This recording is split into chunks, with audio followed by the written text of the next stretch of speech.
Fala galerinha do xadrez, tudo beleza?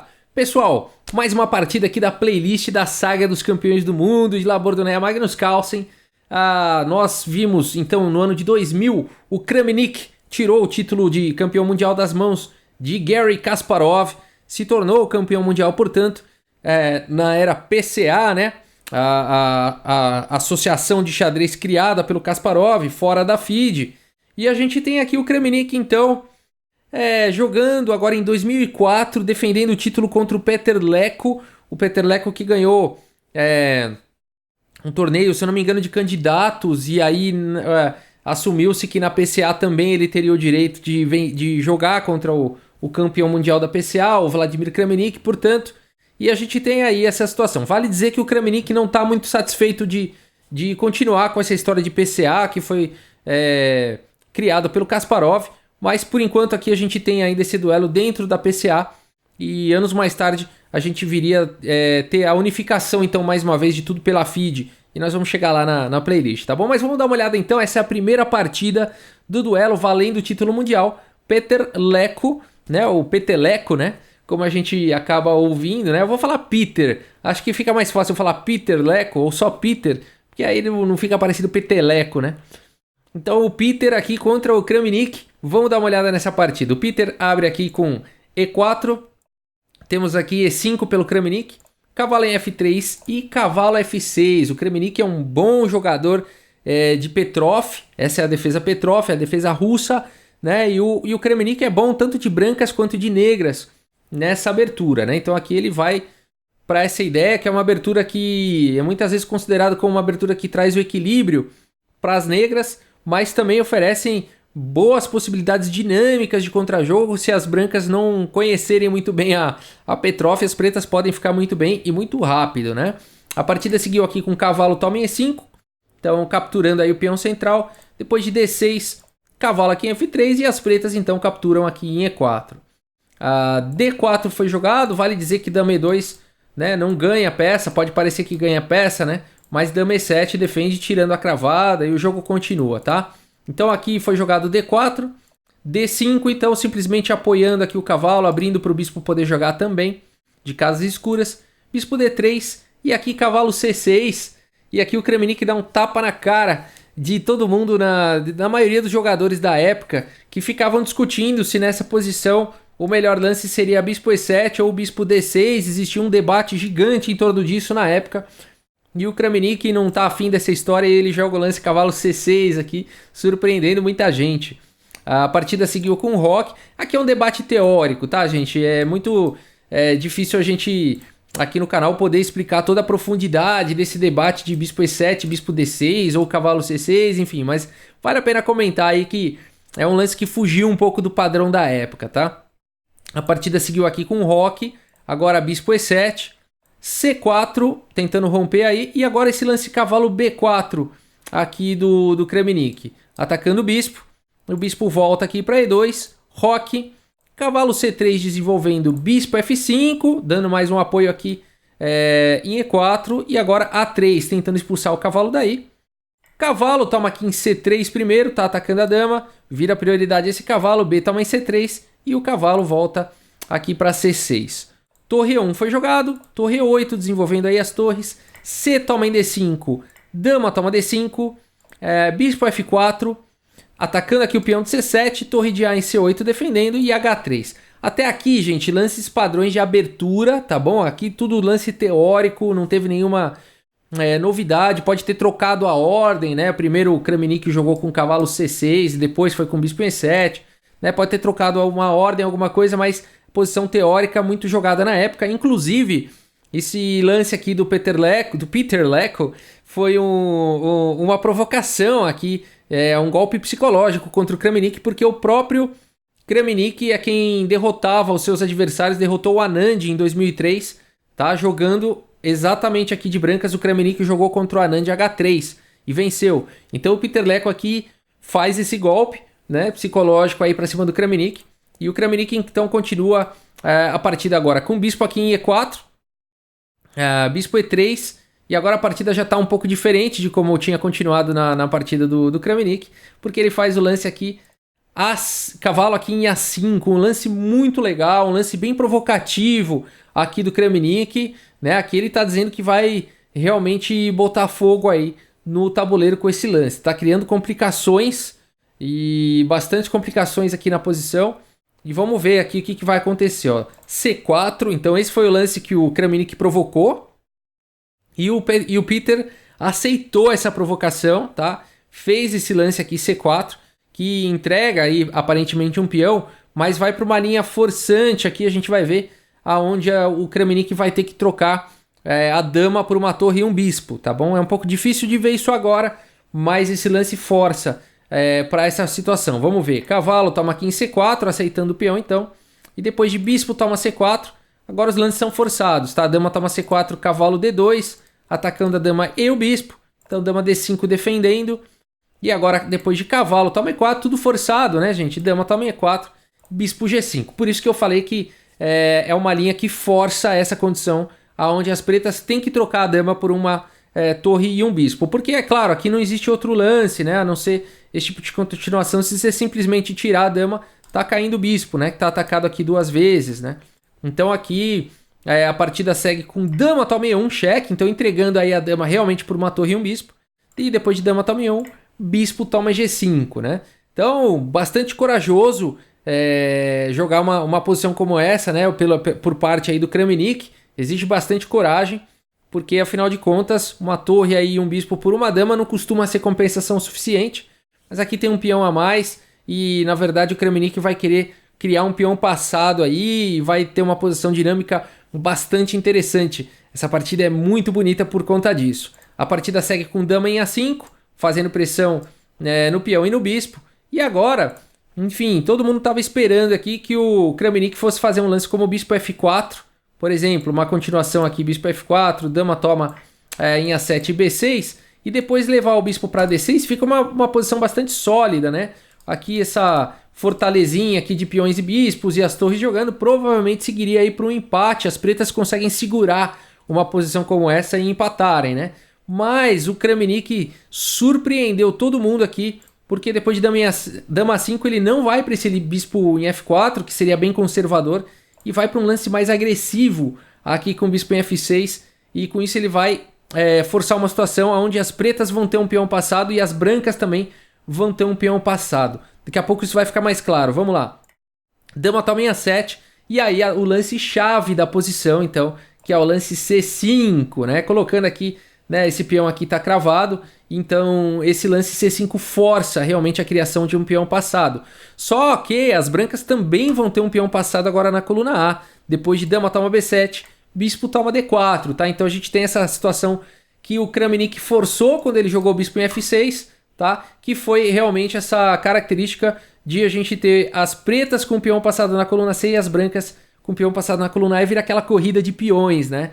Então, muito corajosa aqui a decisão do Kramnik, uma decisão monstra que começou lá com o bispo em F6. E a partida segue agora com torre A2, a torre estava atacada, C4, correndo com o peão passado, torre E2, e esse lance aqui, né, visa desviar aqui a defesa da torre de C, né, com sequência de checkmate, não dá para cair nessa, tem que manter aí a torre de E em D8, e agora A4 subindo com o peão. A corrida de peão continua, C3, dama E4, e agora bispo aqui em B6, então as brancas estão segurando, né, duplamente aqui em C2, e o Kramnik também está segurando agora aqui em A5.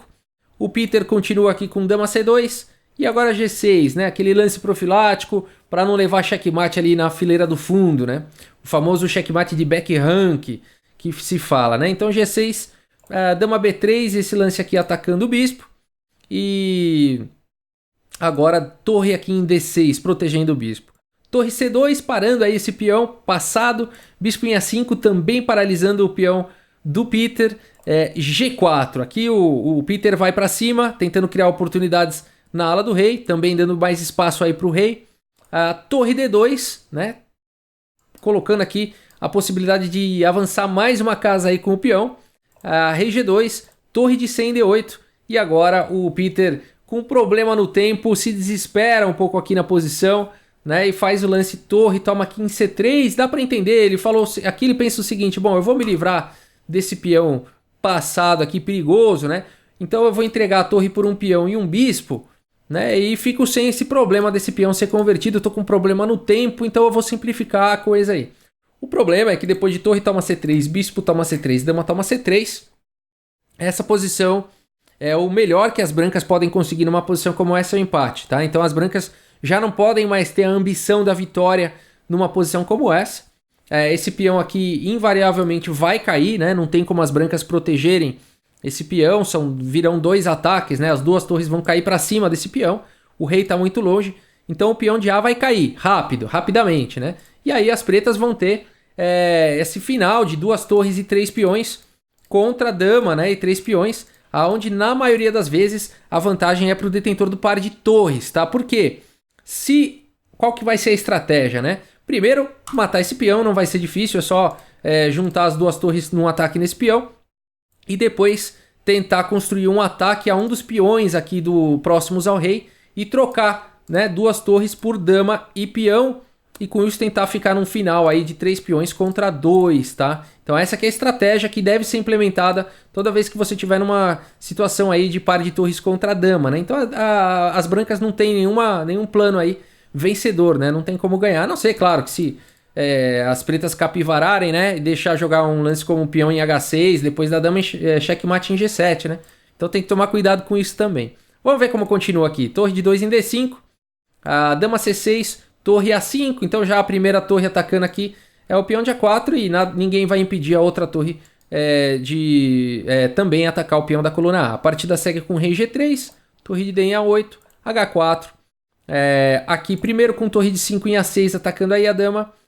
Dama aqui em C1, torre aqui em A5, segurando um pouquinho aí a captura do peão, dama aqui em H6, e agora sim, torre toma aqui em A4, e o Peter aqui vai para essa ideia de H5, faz bastante sentido, né? Aqui o detentor da dama tem que tentar trocar os peões, porque aí se conseguir trocar todos os peões, aí realmente a posição é empate, né? Fica dando cheque, abre a posição, dá perpétuo e tal, ou troca a dama por 2 torres, né? Então é a coisa certa.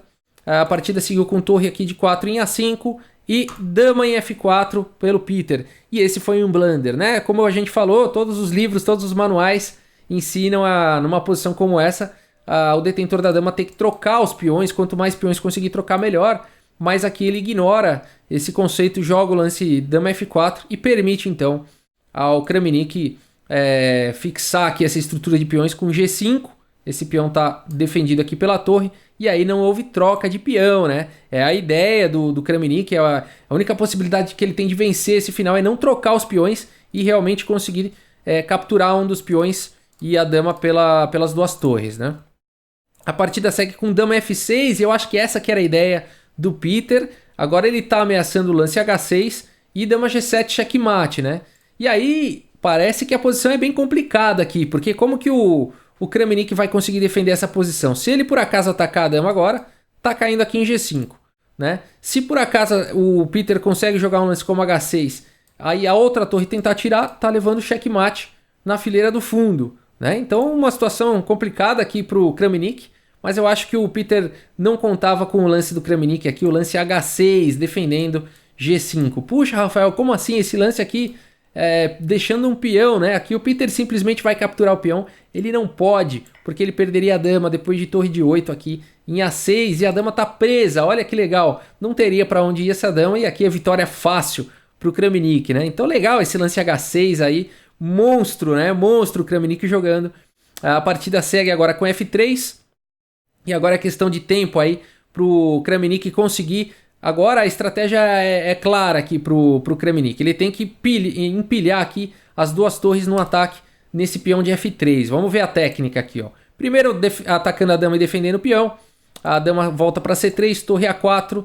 E agora, quem sabe, né? Ele vai conseguir passar essa torre aqui para F6, essa torre aqui para F4 e bater no peão de F3, né? Não é tão simples. Você tem que coordenar suas torres de forma que você não perca, né? A dama vai dificultar esse processo aí. Vamos ver. Dama C6, né? Então, de olho nas 2 torres aí. Quem sair, deixa a outra em defesa, né? Torre de 8 a 6 atacando a dama. Dama cheque. Dama E8 cheque, rei G7. Dama B5. Torre aqui de 4 em A5 atacando a dama. Dama B4.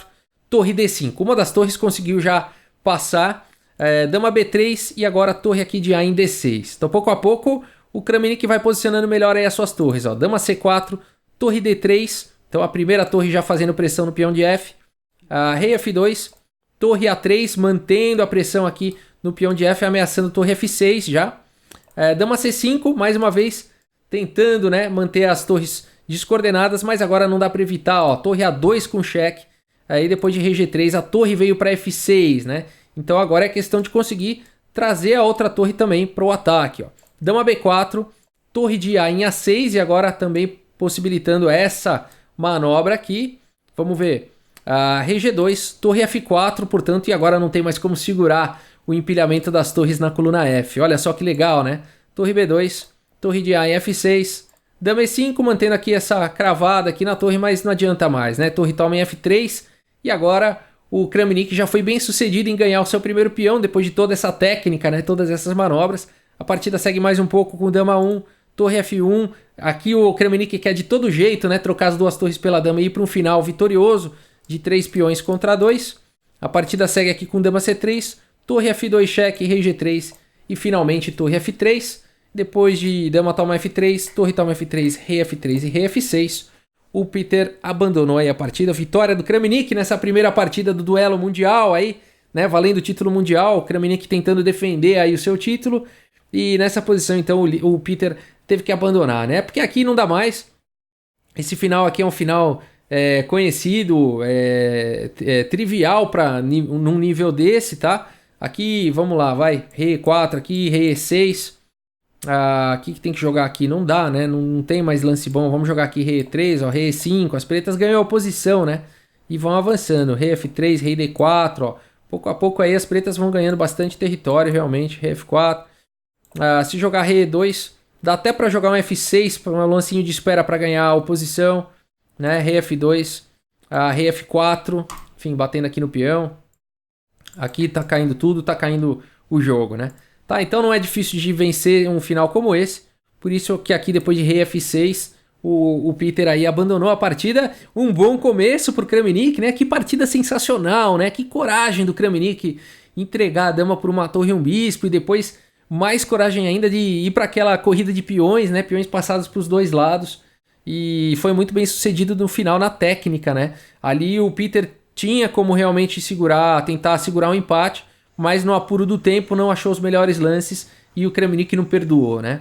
É isso, gente. Espero que vocês tenham gostado aí dessa partida. Se você gostou, dá sua curtida, dá seu like, inscreva-se no canal. Vale dizer que eu tô também movimentando agora o Instagram, tá bom? Canal Xadrez Brasil é o nome lá do Instagram. Não tinha disponível só Xadrez Brasil, alguém já tomou. Então, Canal Xadrez Brasil, tudo junto, tá? Tudo minúsculo, tudo junto é o nome lá do endereço do Instagram, tá bom? Eu tô movimentando bastante coisa interessante por lá. Sigam também no Instagram, pessoal. Muito obrigado aí pela sua audiência. Um grande abraço para todos vocês e até a próxima, pessoal. Valeu!